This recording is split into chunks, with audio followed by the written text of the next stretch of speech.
On this episode of the Family's Garage, we'll show you how to paint your own hood. However, do not do it the way we did it. You'll regret it. Trust me.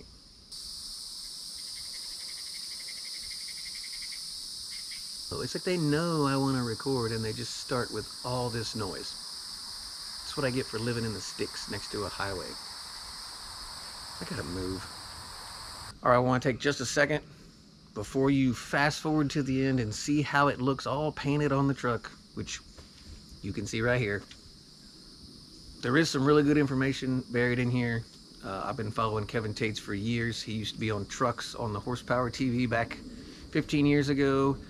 He went to the Eastwood Company. He does all their painting videos. He has all the techniques, everything you need to know. So we'll show you how to take this and turn it into this.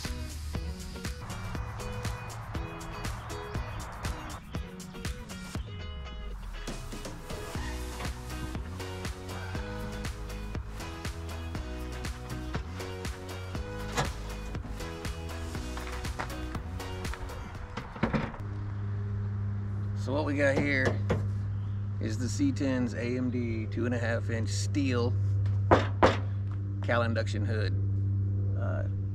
We took it out of the box, threw it on the truck because it looks super cool.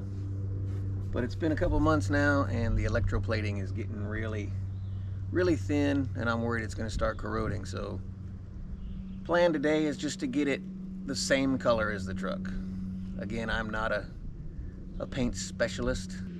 So we're gonna scuff it, prime it, color it, clear it, let it cure, eventually cut and buff it, because Saturday this has got to be at the car show.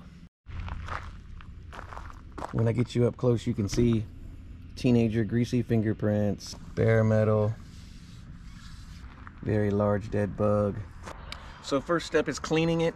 I'm not going to use soap and water. I'm going to use a very light mix of Simple Green. Don't want any soap residue left on there before we scuff it and prime it. I just wanted to bring you inside and show you the setup. Super simple. You don't need very expensive equipment to do a pretty decent job.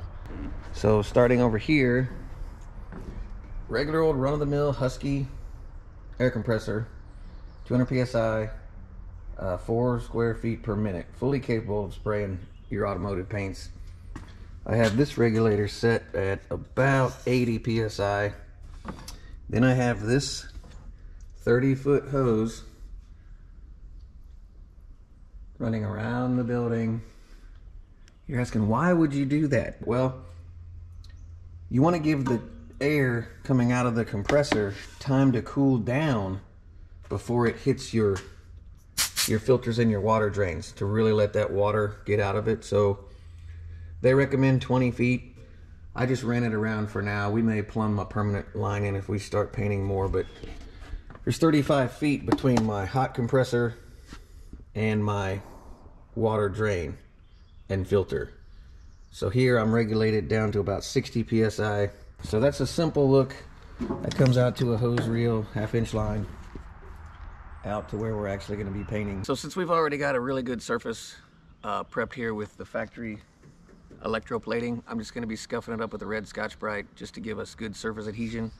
Also, take the time to read your directions. I've got all the directions here for the base coat and the clear, mixing procedures, gun spray setup. These things give you everything. Also, safety. This is a disposable respirator. These paints have isocyanides in them. They will kill you. So I elected for the disposable kind. This unit here is good for about 20 hours of use outside of this bag. So you're gonna wanna get it out of this bag, put it on, use it. When you're done, take it off, put it back in this bag. So that's not 20 hours from the time you open it, that's 20 hours outside of this bag. And there's a little desiccant inside that turns clear, letting you know that you've used up all of its usefulness.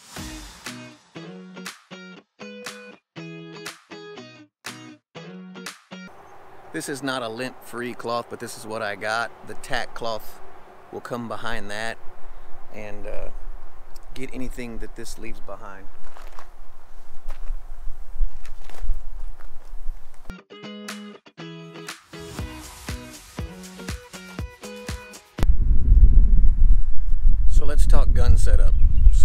directions say they want 10 psi at the tip. There's no way for you to ever measure that. So basically, we got a pressure gauge right here. At full, we're looking for 10. That would be the second line. You can see solid 10, and I can fully control that right here. I can give myself more, give myself less, but that's 10 full trigger. Also, half trigger is just air.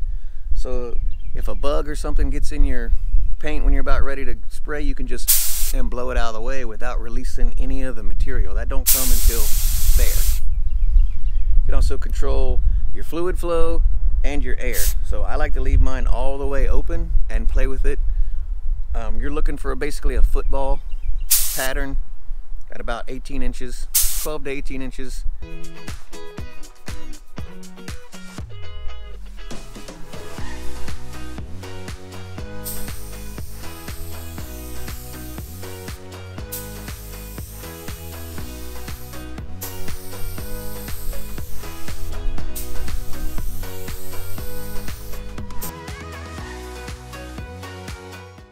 So first coat, very light guide coat.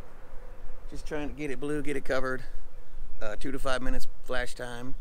You can see my technique of keeping the hose over my shoulder. That keeps the hose out of your project. It's all about comfort, you know, just like welding. You get comfortable, you can focus on what you're doing better. So little tips like that.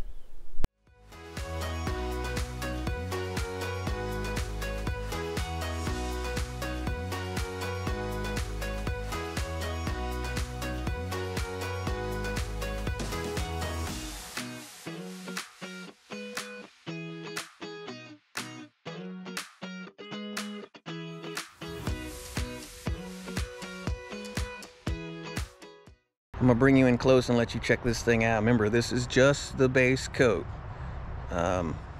You're expecting a dull finish. Check that bad boy out. They said to give it 25-30 minutes of flash off time between coats. Between the base and the clear, I'm gonna go eat lunch. There's one a-hole bug in it right there. Other than that, though, I'm really happy with that. We are back. We're ready to do clear. Lunch was delicious. Thanks for asking. I've got the technical data sheet back out, and I'm gonna blame it on the fact that it's super dim in here that I can't see it. Not that I'm in my late 20s. So gun setup. This is recommending 25 to 30 psi. 3 parts of the clear coat to 1 part of the hardener. Let's see. For optimum results, after 90 minutes, it can be light sanded with 2000 grit. If you're not familiar with these cups, they're graduated. So here you can see 3 to 1, depending on how much you want to go with, and then you can add 10, 20, or 30%. So these are really cool cups. You need to get you some of these. But I know how much color it took to do 4 coats. I'm thinking I'm only going to do 3 coats of clear. Remember, the directions said to get our gun pressure up to 15 to 25. I'm going to divide that and put it right at 20. Let's see there. All right, here we go.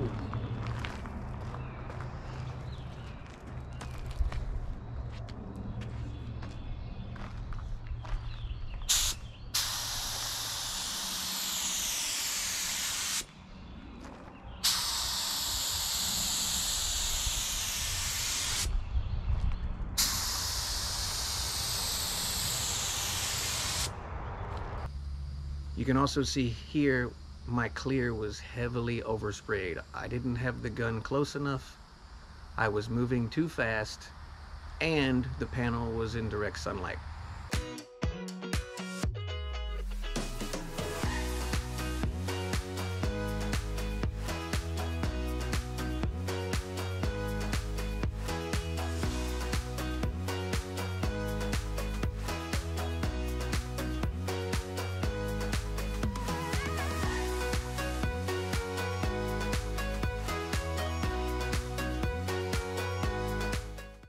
For the recommended cure time, you can see we got a nice thick shiny coat of clear on there. I've already started cutting this side down, trying to knock that orange peel off of it with 2000 grit.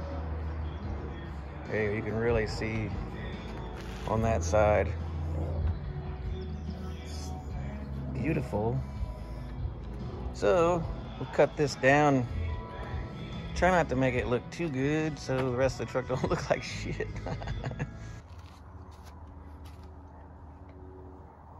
Buffing in flip-flops.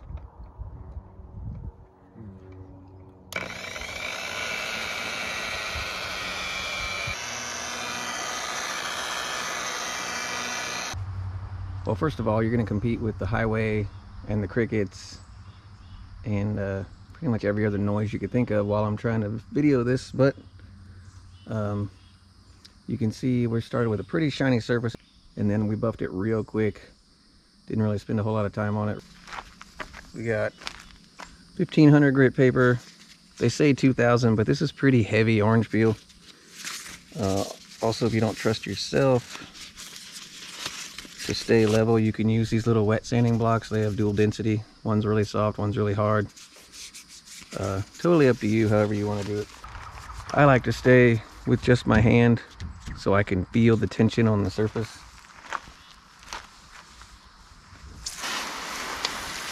And remember to keep it nice and wet. That way all the material you pull off just runs away and doesn't clog up your sandpaper and create scratches that you got to deal with later. I can feel it just gently cutting.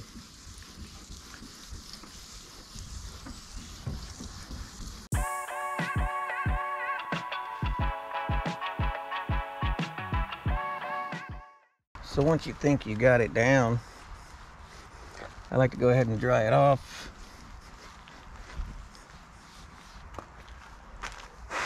And take a look at it.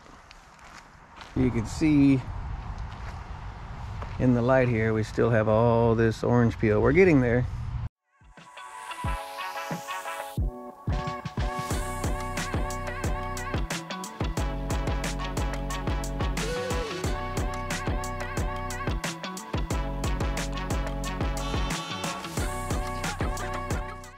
So I'm pretty comfortable with that. That looks a pretty even sheen all the way across. Better than any factory paint job I've seen lately. So we'll go ahead and cut and buff that out once this storm passes. Doesn't look like a good idea to be out here running a buffer at that point, but stand by.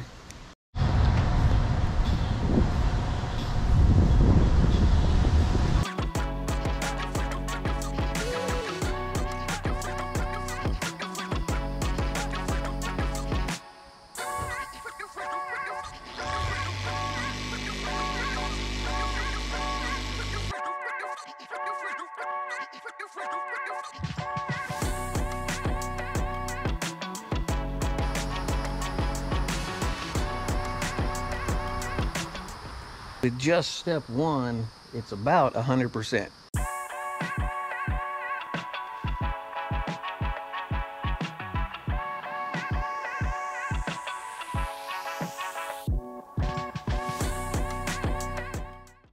The kit comes with these applicators for the wax. Give it a good smear of wax, buff it off with the red pad, and call this project done.